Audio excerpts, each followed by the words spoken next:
भाजपा देश की बेटियों के पीछे क्यों पड़ी है? भाजपा देश की सशक्त और सक्षम बेटियों को बर्दाश्त क्यों नहीं कर पा रही है? बेटियों के लिए भाजपा के मन में आखिर कितनी कुंठा है? जिस नेता के मन में जो आ रहा है वही बोल दे रहा है। गजब बेलगाम लोग हैं ये। क्या देशवासियों को नहीं लगता कि इन बेलगाम नेताओं के मुंह में लगाम डाल देनी चाहिए? भाजपा का महिला विरोध और इनके नेताओं के मन में महिलाओं के लिए जो कुंठा है उसे अब पूरा देश जान चुका है। लेकिन मुस्लिम महिला अधिकारियों के लिए अपने मन का जहर ये लोग चाहकर भी नहीं छिपा पा रहे हैं। ऐसे में अगर कोई मुस्लिम महिला हो और सक्षम हो, अधिकारी भी हो, तो इनके लिए अपनी कुंठा को संभाल पाना असंभव हो जाता है और फिर इनके मन में चाहे जितनी घटिया बात हो ये लोग बोल ही देते हैं।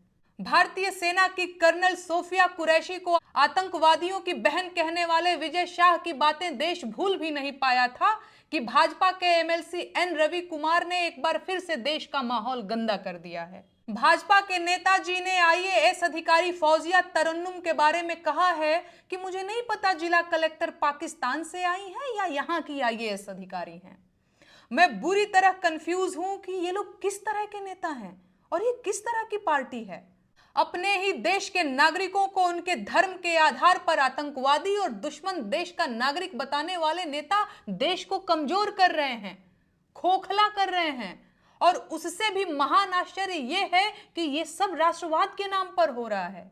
भाजपा अब तक देश की सेना का मनोबल कमजोर कर रही थी, लेकिन अब ब्यूरोक्रेसी के पीछे भी पड़ गई है। आपको मैं बता दूं कि देश इस वक्त सेना की बदौलत सुरक्षित है और ब्यूरोक्रेसी की बदौलत चल रहा है। ये दोनों देश के आयरन पिलर हैं और भाजपा के नेता इन दोनों आयरन पिलर्स को कमजोर कर रहे हैं। ये लोग सांप्रदायिकता और नफरत की छेनी हथौड़ी लेकर इन पर लगातार चोट कर रहे हैं और इनकी मक्कारी और धूर्तता का आलम यह है कि ये लोग अखंड भारत की भी बात करते जा रहे हैं।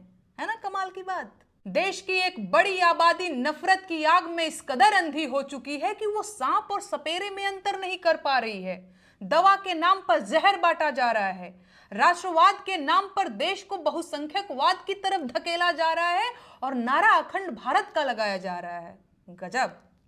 मैं जानती हूं कि इस वक्त मैं अंधों के शहर में आईना बेचने आई हूं और नफरत फैलाने वालों के निशाने पर हूं, लेकिन आप लोग ये जान लीजिए कि देश में लगी इस आग को बुझाना इस वक्त सबसे बड़ी देशभक्ति है और हर वो पार्टी और हर वो नेता इस देश का गद्दार है जो इस समय देश को हिंदू मुसलमान के नाम पर बांट रहा है, देश के नागरिकों को आपस में लड़वा रहा है, अपने देश के नागरिकों की मॉब लिंचिंग कर रहा है और देश की सेना और उसके अधिकारियों का अपमान कर रहा है।